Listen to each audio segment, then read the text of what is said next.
지난 13일 진행됐었던 한국-폴란드 정상회담에서 폴란드 측에서 놀라운 소식을 발표했었습니다. 바로 폴란드에서 한국 무기를 추가로 도입하겠다는 것이었는데요. 이에 한국 측에서도 폴란드의 한국산 무기 추가 도입 계획에 대해 합의했다고 확인해주면서 K2, K9, FA50, 천무에 이은 새로운 한국 무기가 폴란드에 수출된다는 것이 확실시되고 있습니다. 한국 무기로 군을 도배하고 있는 폴란드가 또 구매하겠다고 나선 한국 무기가 무엇일지 자세한 소식 알아보도록 하겠습니다. 지난주 FA50 GF 전투기까지 폴란드에 도착하면서 한폴 방산 수출 계약의 1단계가 마무리에 접어들었습니다. 계약서에 서명한 지 1년도 되지 않아서 목록에 적었던 모든 무기가 폴란드 땅을 밟은 것인데요. 너무나 신속한 배송 서비스에 깊은 감동을 받은 폴란드에서 2차 계약으로도 모자라 한국 무기를 추가로 도입하겠다 발표했다고 합니다. 정확히 폴란드에서 어떤 한국 무기를 도입하겠다는 것인지는 오는 9월 한국이 주도하여 폴란드에서 열리는 방산 전시회에서 발표될 예정이라고 전해졌는데요. 그런데 얼마 전 폴란드 군사매체의 보도를 통해 그 실루엣이 드러나게 되었습니다. 지난 17일 폴란드 최대의 군사 매체 디펜스24에서 폴란드의 잠수함 도입 프로젝트가 본격적으로 게시되었으며 여기에 가장 유력한 후보로 한국이 참가할 것이라고 보도했습니다.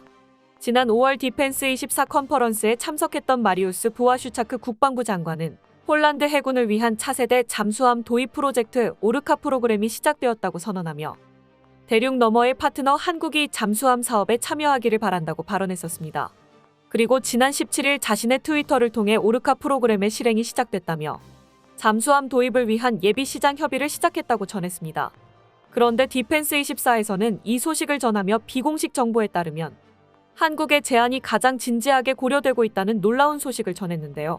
즉, 이번 한폴 정상회담을 통해 도입이 결정된 한국 무기가 바로 한국 잠수함일 수 있다는 이야기인 것이죠. 그리고 이번 발표와 함께 폴란드에서 원하고 있는 잠수함의 성능과 규모가 공개되었는데요. 폴란드 군비청이 원하는 잠수함은 4,000톤 급의 수중에서 고속으로 기동할 수 있으며 최소 30일 이상 작전 자율성을 가지고 어뢰는 물론이고 미사일 무장으로 지상과 공중 목표물을 타격할 수 있는 능력까지 갖추고 있어야 한다고 합니다. 이외에도 잠수함에서 특수부대원을 상륙 회수하는 능력과 유무인 구조 차량을 도킹할 수 있는 능력, 수중 드론 사용 능력 등 여러 가지 기능들이 목록에 올랐습니다. 너무나 까다로운 조건에 과연 이를 충족시켜줄 수 있는 잠수함이 있을까 싶을 정도인데요. 폴란드 언론에서는 유럽 어느 나라도 아닌 한국이 이 모든 요구사항을 충족시켜줄 수 있을 거라고 믿고 있다고 합니다. 폴란드 네티즌들도 답은 한국뿐이라고 입을 모았는데요. 좋습니다. 한국으로 갑시다. 맞아요. 한국에서 구매하는 것이 옳습니다. 절대 독일이나 프랑스에서 구매해서는 안 됩니다. 그들에게 이익을 주면 안 됩니다.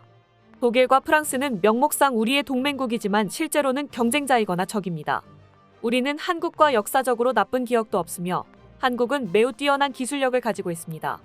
현재 유럽을 제외하고 폴란드가 요구하는 스펙의 잠수함을 공급해줄 수 있는 나라로 한국을 꼽고 있는 것인데요. 한국은 2025년까지 SLBM용 수직발사관 열문을 가진 4,000톤급 잠수함을 진수하는 것을 목표로 하고 있습니다. 바로 KSS-3 배치2 잠수함인데요. 2차 세대 잠수함은 현재 배치되고 있는 도산한 창호급 대비 크기와 배수량이 커지고 VLS가 4셀이나 늘어났습니다.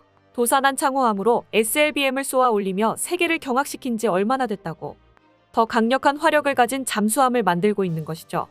KSS-3 배치2에는 잠수함의 핵심 성능인 잠항시간을 대폭 늘리기 위해 한국 잠수함 중에선 리튬 배터리를 최초로 탑재될 예정이며 말발구평 소나 체계가 장착되어 기존 잠수함 대비 탐지 능력이 비약적으로 향상되었습니다.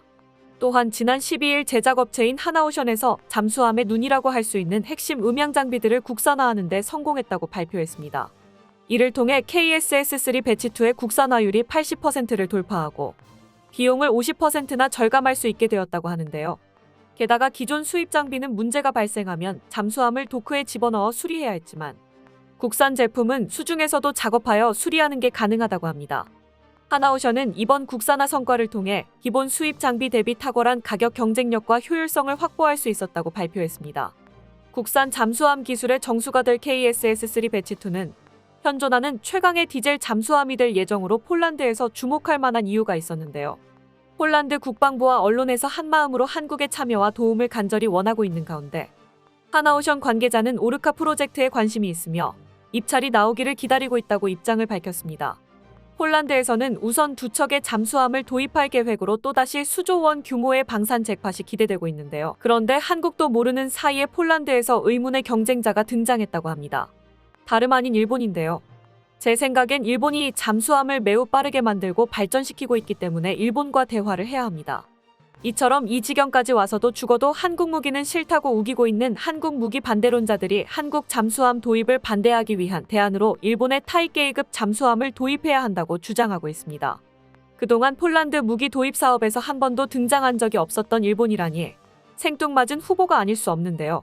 이들은 일본이 잠수함 기술에 있어서는 한국보다 앞서 있으며 4,000톤급 타이게이함은 폴란드 해군이 요구하고 있는 모든 조건을 충족시키고 있다며 한국 대신 일본의 손을 잡아야 한다고 주장하고 있습니다.